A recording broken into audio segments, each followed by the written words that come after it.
সংসার করি কেন? সংসারের মধ্যে সুখ পাবো বলে। আর সুখের আশায় যখন ঝাঁপ দিলাম দুঃখই দুঃখ। তো ঈশ্বরের নাম গুণগান সর্বদা করতে হয়, আর সৎসঙ্গ। এখন যখন আমরা এটা করতে করতে একটু নেমে আসে, তখন মনে হয় আচ্ছা তারপরে সৎসঙ্গ করতে হয়। কারণ আবার বিভিন্ন যে সঙ্গগুলো করছি তাদের মধ্যে যারা ভালো, তখন তাদের কাছে গেলে আবার সেই ব্যাপারটাতে উৎসাহটা এসে যায়। তাদের কাছ থেকে শুনছি, আবার তখন উৎসাহ আসছে বিভিন্ন জনের। আর সৎসঙ্গ মানে যে গিয়ে কারো কাছে বসতে হবে তা না, ভালো ভালো বইগুলো পড়লে, যেমন স্বামী বিবেকানন্দের যে শিষ্য যারা ছিলেন, তো সেটা অসাধারণ একটা বই, কি সুন্দরভাবে লিখেছিলেন স্বামী অবজোজানন্দজি, বাংলাতে খুবই সুন্দর। তো সেটা হচ্ছে স্বামীজির পদপ্রান্তে। তো ওই স্বামীজির পদপ্রান্তে পড়ে ছোটোবেলায় আমার প্রচণ্ড গায়ে একদম কাঁটা দিত, খুব মনে হতো এদের মতো হব। তো স্বামীজির শিষ্য যারা, তাদের কথা। তো ওই সৎসঙ্গ, কথামৃত যে পড়ছি ওটা সৎসঙ্গ। আমরা যখন ভগবদ গীতা পড়ি, মন দিয়ে ব্যাখ্যাগুলো ঠিক বোঝার চেষ্টা করি, শব্দগুলো কেউ ব্যাখ্যা নিজের মতো করে করেন, তো সেটাতে একটু বিকৃত হয়ে যায়, তখন সেইটাই গোলমাল হয়। যখন যারা একটু নিরামিষ আহার, তাদের সব সময় একটা থাকে কি করে সব ব্যাখ্যা নিরামিষের মধ্যে ফেলতে হবে। তো আসল শব্দটা থেকে তারা সরে গিয়ে কোনো রকমে টেনে টুনে একটা ব্যাখ্যা করেন, তখন অনেক সময় সেগুলো ঠিক আমাদের এই ভাবটা দেয় না। তো দরকার কি, পরে দেখা যাবে, আগে নিজে বুঝে নিই ওই প্রত্যেকটা শব্দের অর্থ কি, সেটা ওই বইতেই দেওয়া থাকে। উদ্বোধনের যে বইটি ভগবদ গীতা, তখন ওই বই থেকে ওইটা পড়লাম, পড়ে নিজের মতো করে বুঝলাম, বুঝে খানিকটা করে তারপরে দেখা যাবে অন্যদের সমস্ত কিভাবে ব্যাখ্যা দিয়েছে সেগুলো পড়ে। তা এই যে সৎসঙ্গ হচ্ছে, সবসময় ভালো চিন্তা হচ্ছে, এটাই বলছেন। তারপরে আবার বলছেন শ্রীরামকৃষ্ণ, সব কাজ করবে কিন্তু মন ঈশ্বরেতে রাখবে। এটা একটা ঈশ্বর লাভ করার পদ্ধতি বলছেন। তো কিছু লোক আছে সমস্ত কাজকর্ম ছেড়ে দিয়ে যখন রিটায়ারমেন্ট হয়ে গেল, এইবারে বৃন্দাবনে গিয়ে বসবো কিংবা কাশিতে গিয়ে বসবো। দরকার নেই। যখন আমরা কাজকর্ম করছি ওটা ভালো, একটা নিভৃত বাস হচ্ছে ঠিকই, কিন্তু যখন কাজকর্ম করছি তখনও করা যায়। কীরকম করে? সব কাজ করছো কিন্তু ঈশ্বরেতে তোমার মনটা রয়েছে। কী করে ঈশ্বরের মন রয়েছে? একবার দুবার তাকে স্মরণ করে নিচ্ছি। যেমন সমস্ত কাজ করছি, কাজের মধ্যে কাজটা যেই শুরু করছি তার আগে ঈশ্বরের ছবিটা স্মরণ করলাম, তাকে প্রণাম করে কাজটা শুরু করলাম। এবারে কাজটা করতে করতে যখন একটু সময় পেলাম, আবার ওই ছবিটা একটু মনে মনে চিন্তা করে আবার তার নামটা নিয়ে আবার বাকি কাজটা করছি। এটাকেই বলছে যে এরকম করতে করতে তোমার সমস্ত মনটা ঈশ্বরের দিকে চলে যাবে। এইবারে আমরা ওইখানে আসি। তো এই 21 পাতাতে রয়েছে ঈশ্বর দর্শনের উপায়। এ ছোট্ট করে একটা হেডিং দিয়েছেন, দিয়ে বলছেন মাস্টারমশাই প্রশ্ন করছেন, ঈশ্বরকে কি দর্শন করা যায়? তো আমি দেখলাম কথামৃত যেটা প্রকাশিত হয়েছে, যে কথাগুলো, তার মধ্যে এই প্রশ্নটা দিয়ে একটা জায়গায় শেষ হয়ে গেছে। তো তার পরেরটা অনেকে খুঁজে পাচ্ছেন না, তো ভাবলাম আচ্ছা এইটা আর একবার পড়ে দিই। তো সেইখানে পড়ছি যে হ্যাঁ, অবশ্য করা যায়। মাঝে মাঝে নির্জনবাস, তার নাম গুণগান, বস্তু বিচার, এই সব উপায় অবলম্বন করতে হয়। তো মাস্টারমশাই কী প্রশ্ন করলেন? মাস্টারমশাই প্রশ্ন করলেন, ঈশ্বরকে কি দর্শন করা যায়? এখন ঈশ্বর দর্শন, এই শব্দটা একটু মনে রাখতে হবে। দর্শন মানে দেখা। কি দিয়ে দেখছি? দৃষ্টি দিয়ে, চোখ দিয়ে দেখছি। তার অর্থাৎ আমার চোখের সামনে তাকে দেখতে চাই। আমার সমস্ত 5টা যে ইন্দ্রিয় আছে সেইটা দিয়ে যে এরকমভাবে আমি বস্তুগুলোকে বুঝতে পারি, সেই রকমভাবে আমি ঈশ্বরকে বুঝতে পারবো কি না, তো এটা জিজ্ঞেস করছেন। তখন উনি বললেন হ্যাঁ, তাও করা যায়, অবশ্য করা যায়। তখন বলছেন মাঝে মাঝে নির্জনবাস, তার নাম গুণগান আর বস্তু বিচার, এই 3টে কথা বললেন। মাঝে মাঝে নির্জনবাস কেন? নির্জনবাস করলে, একলা একলা থাকলে, সঙ্গে আর কোনো কিছু না নিয়ে, কোনো গল্পের বই না, কোনো রকম টেলিফোন নয়, কোনো কিছু নয়, 1 বা 2 দিন শুধু একলা থাকবো। তখন কথাও বলছি না কারুর সঙ্গে। তখন মনে কি কি চিন্তাগুলো আসছে, সেই চিন্তাগুলো যারা খুব সিরিয়াস তারা যদি নোট বই নিয়ে যান, এবারে সকালবেলা ঘুম থেকে উঠে প্রথম এই চিন্তাটা এলো তারপরে আমি মনটাকে সরিয়ে ঈশ্বরের দিকে আনলাম, কিন্তু পরে আবার এরকম চিন্তা এলো, এরকম করে করে করে করে মনটাকে যারা অ্যানালিসিস করতে পারে, এই যত করব তখনই মনে হবে না এই চিন্তাগুলোর দরকার নেই, এগুলো আমি ছেড়ে দেবো, এগুলোর থেকে সরে আসতে হবে। তখন আমি জানি আমার মনের মধ্যে কোথায় কোথায় দুর্বলতাগুলো রয়েছে, সেগুলো থেকে বেরোতে হবে। তা নির্জনবাসের এটা হচ্ছে উপায়। নির্জনবাসের পরে কি বলছেন? তার নাম গুণগান। এবারে ভগবানের সেই নামগুলো করছি, তার গুণটা গাইছি, ভগবানের নাম গুণগান হচ্ছে। যখন নাম গুণগান করছি তখন তার নাম গুণগান করতে গিয়ে তার নামটা তো বটে, সারাক্ষণ তার নামটা নিচ্ছি, আর তার সঙ্গে সঙ্গে গুণগুলো। এবারে গুণগুলো কি করে বুঝবো? তার জীবনের নানান ঘটনাগুলোকে, সেই ঘটনাগুলোকে, যেমন সত্যকে ধরে থাকতে হয়। এবারেতে ভগবান শ্রীরামকৃষ্ণের নামটা যখন নিলাম তখন মনে পড়ল তিনি যখন মাত্র 6 বছর 8 বছর বয়স, তার পৈতে হবে, তার আগে ওই গ্রামে একজন নিম্ন জাতীয় মহিলা তাকে বলেছিলেন যে গদাই, তুই কি আমার হাত থেকে ভিক্ষা নিবি? গদাধর, তিনি গদাই বলে ডাকতো আদর করে, তুই আমার থেকে ভিক্ষা নিবি? ব্রাহ্মণের ছেলে, সে অব্রাহ্মণ কোনো মহিলার হাত থেকে ভিক্ষা নেবে কি করে? কিন্তু গদাই মানে সঙ্গে সঙ্গে বললেন, হ্যাঁ নিশ্চয়ই, আমি তোমার থেকেই ভিক্ষা নেব। এবারে যখন পৈতের সময় এসেছে তখন গদাই বলছে, আমি ওনাকে কথা দিয়েছিলাম, তো কথাটা তো রাখতে হবে, কথা না রাখলে তো ব্রাহ্মণই থাকলাম না, আর ব্রাহ্মণ যদি না থাকি তাহলে পৈতে নিয়ে শুধু শুধু কী করবো, লোক দেখানো। এখন এইটা হচ্ছে ওনার কথা রাখা। ধর্ম কি? কথা রাখা। ওইটুকু বয়সে বাচ্চা, সে কিন্তু অত সমাজের সবার সঙ্গে ও পুরো রুখে দাঁড়ালো, না না আমি কথা দিয়েছি তো, আর তুমি ছেলে মানুষই বলে বললে হবে না, আমি কথা দিয়েছি তো, ওর হাত থেকেই ভিক্ষা নেব। ধনী কামারিনী, কামারদের মেয়ে এখনও আমাদের গ্রামে গঞ্জে, পশ্চিমবাংলা একটু কম, কিন্তু অন্যান্য জায়গা আছে যেখানেতে ওই একটু মানে নিচু জাত হলে তাকে জল পর্যন্ত দেবে না। বিরাট একেবারে ধর্মটা যে কোথায় নষ্ট হয়ে গিয়েছে, কতটা অবক্ষয় হয়েছে, আর ওরা মনে করছেন ওটাই একটা বিরাট ধর্ম। ঠিক অধর্মটাকে ধর্ম মনে করে বসে আছে, যেটা সত্যি সত্যি অধর্ম ওটাকেই ধর্ম মনে করে প্রচণ্ডভাবে আঁকড়ে ধরে আছে। কেননা ওটাতে হিংসা করা যায়, আর হিংসা তো স্বাভাবিক প্রবৃত্তি। হিংসার উল্টো দিকে হচ্ছে ভালোবাসা, সে ভালোবাসতে গেলে একটু সমস্যা, তখন তপস্যা করতে হয়। আচ্ছা, হিংসার মধ্যে, যার জন্য বেশিরভাগ ধর্মে দেখবেন হিংসাতে উস্কানি দিতে খুব সুবিধে, আর যারা উস্কানি দেয় ওদেরও সুবিধে।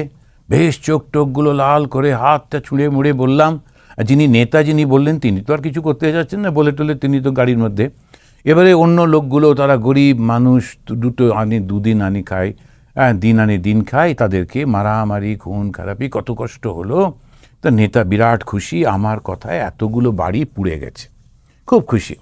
এখন এই যে জিনিসটা, কেননা ধর্মটাকে জানি না বলে পুরোপুরি অধর্মটাকে আমি ধর্ম বলে মনে করছি। তাহলে কি করতে হবে? নির্জনে গিয়ে আমাকে নিজের ওই মনের চিন্তাগুলো করতে হবে। আমি যেটা করছি তাতে মানুষের কোনো ক্ষতি হচ্ছে না তো? আমার চিন্তা, আমার কর্ম, আমার বাক্য কারুর কোনো ক্ষতি করছে না তো? সেটা প্রথম। দ্বিতীয়ত হচ্ছে নাম গুণগান। নাম গুণগান করা, সেটা ভগবানের যে নাম এবং তার যে গুণগুলো, এইটা সাধকের কথা বলা হচ্ছে। যারা রাজারা, যারা শাসনের মধ্যে রয়েছেন, তারা ক্ষমতা নিয়ে লড়াই তো করবেনই, ওটা ওদেরই কাজ। যারা রাজা, যারা যুদ্ধ বিগ্রহ করেন, যারা যোদ্ধা, ওরা ওইগুলো করবেন, তাদের কথা বলা হচ্ছে না। যদি তুমি ধর্ম করতে চাও তাহলে তোমাকে সেই কথাটা বলা হচ্ছে। পরিষ্কার পরিষ্কার বললেই হলো যে আমি যুদ্ধ বিগ্রহ করতে চাই, লোকের কাছ থেকে খাবার কেড়ে নিতে চাই, সম্পত্তি কাটতে চাই, আমি বড় লোক হতে, করো, সেটা তোমার সঙ্গে রাষ্ট্র ওদের নিয়মকানুন ওরা বুঝে করবে। কিন্তু যদি তুমি ধর্ম করতে চাও তাহলে তোমাকে এই ভগবান শ্রীরামকৃষ্ণদেবের কথা অনুযায়ী শুধু নিজের মনটাকে অ্যানালিসিস করতে হবে, ভগবানের নাম করতে হবে, আর ভগবানের যে গুণগুলো সেইগুলোকে মনের মধ্যে আনতে হবে। তা ভগবান যুদ্ধ করেছিলেন, কিন্তু কার বিরুদ্ধে যুদ্ধ করেছিলেন? যুদ্ধ করেছিলেন যারা অন্যায়কারী তাদের। তো অন্যায় কে করছে? সেটাকে ভালো করে বিচার করে দেখো এখন কি তোমার সেটার প্রয়োজন আছে। যদি না থাকে তুমি শুধু শুধু এটা এখন কথা নেই বার্তা নেই তুমি হঠাৎ করে একটা অস্ত্র নিয়ে যুদ্ধ করতে চললেই বা কেন? কেউ তো তোমায় বলেনি, এখন তো সেই প্রয়োজনটা নেই, প্রয়োজনের সময়। তো সেখানে উনি বুঝতে হবে যখন নাম আর গুণ, এই নামটা ছিল ভগবানের যেটা আমাদের পবিত্র করে, আর গুণ হচ্ছে যেটা আমাকে ভালোবাসাতে ভরিয়ে দেয়। ভগবান সকলকে ভালোবাসেন, ভগবান একেবারে নিঃস্বার্থ, আর তার সঙ্গে বস্তু বিচার। একটা হলো একটা ইমোশন ভালোবাসা দিয়ে যাচ্ছে, আর একটা কি একেবারে ভালো করে বুঝে বিচার করে নিতে হবে। যে বস্তু বিচার মানে যে বস্তুটা যেটাকে আমি পাবো, যেমন আমাদের ভাষাতে তারা বলে যখন ঈশ্বরকে বা ব্রহ্মকে বা আত্মাকে বা আমার যে আধ্যাত্মিক জীবনের লক্ষ্য তাকে বলে বস্তু, অ্যান্ড বস্তুটাকে বিচার করতে হবে। তো ওই যে লক্ষ্যটা যেটাকে যাচ্ছি, যার দিকে যাচ্ছি, যাকে ভগবান বলছি, কী করে বিচার করব? অ্যান্ড প্রথম বিচারটা হচ্ছে এটাই চিরন্তন থাকতে হবে। পাল্টে পাল্টে যাচ্ছে যেটা, সেটা কখনোই বস্তু হবে না। বস্তু হচ্ছে চিরন্তন, তা কখনো পাল্টায় না। বস্তু হচ্ছেন ভগবান, যা কখনো পরিবর্তন হয় না। সেই জন্যে বস্তু হচ্ছেন ব্রহ্মণ, বস্তু হচ্ছেন আত্মন, যিনি কখনো পরিবর্তন হয় না। তাহলে বস্তু বিচারের প্রথমটা কি?